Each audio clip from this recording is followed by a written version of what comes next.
महादेव को याद करते ही हमारे मन में एक बैराग की छवि उत्पन्न हो जाती है। महादेव के हाथों में त्रिशूल, डमरू, गले में सर्प की माला और सिर पर गंगा की जटा, और थोड़ा ध्यान लगाने के बाद महादेव के साथ में उनका वाहन नंदी भी नजर आने लगता है। भोलेनाथ के दर्शन के लिए आप कहीं भी जाएं, लेकिन ये सब चीजें साथ में जरूर नजर आएगी। और एक सवाल जो हम सभी के मन में रहता है कि क्या ये सब चीजें महादेव के साथ पहले से है? महादेव सभी प्रकार के अस्त्र शस्त्रों के ज्ञाता है, लेकिन पौराणिक कथाओं में इनके दो प्रमुख अस्त्रों का जिक्र किया जाता है, एक धनुष और दूसरा त्रिशूल।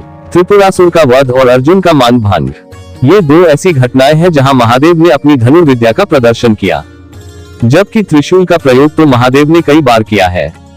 त्रिशूल से महादेव ने शंखचूड़ का वध किया था, और उसी त्रिशूल से महादेव ने गणेश जी का सर भी काटा था। महादेव का त्रिशूल, महादेव के धनुष के बारे में तो ये कथा है कि इसका आविष्कार महादेव ने स्वयं किया था, लेकिन त्रिशूल कैसे उनके पास आया इस विषय में कोई कथा नहीं है। माना जाता है कि सृष्टि के आरंभ से जब महादेव प्रकट हुए थे तो उनके साथ रज, तम, सत ये तीन गुण भी प्रकट हुए। यही तीनों गुण महादेव के तीन शूल यानी त्रिशूल बने। इसलिए महादेव ने त्रिशूल रूप में इन तीनों गुणों को अपने साथ धारण किया। महादेव का डमरू, जब महादेव नटराज के रूप में नृत्य करते हैं तो उनके हाथों में एक वाद्य यंत्र होता है जिसे डमरू कहते हैं। इसका आकार एक रेत घड़ी जैसा होता है, जो दिन रात और समय के संतुलन का प्रतीक है। महादेव भी कुछ ऐसे ही है। महादेव का एक स्वरूप बैरागी है और दूसरा जो नृत्य करते हैं और परिवार के साथ जीते हैं। इसलिए महादेव के लिए डमरू ही सबसे उचित वाद्य यंत्र है। महादेव के हाथ में डमरू आने की कहानी बहुत ही रोचक है।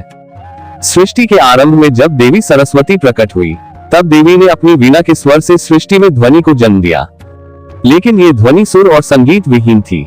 उस समय महादेव ने नृत्य करते हुए 14 बार डमरू बजाया, और इस ध्वनि से व्याकरण और संगीत के छंद ताल का जन्म हुआ। सृष्टि में संतुलन बनाने के लिए इसे भी महादेव अपने साथ लेकर प्रकट हुए। महादेव और वासुकी नाग, महादेव के साथ हमेशा एक नाग होता ही है, हम सब ने देखा है, और इस नाग का नाम है वासुकी।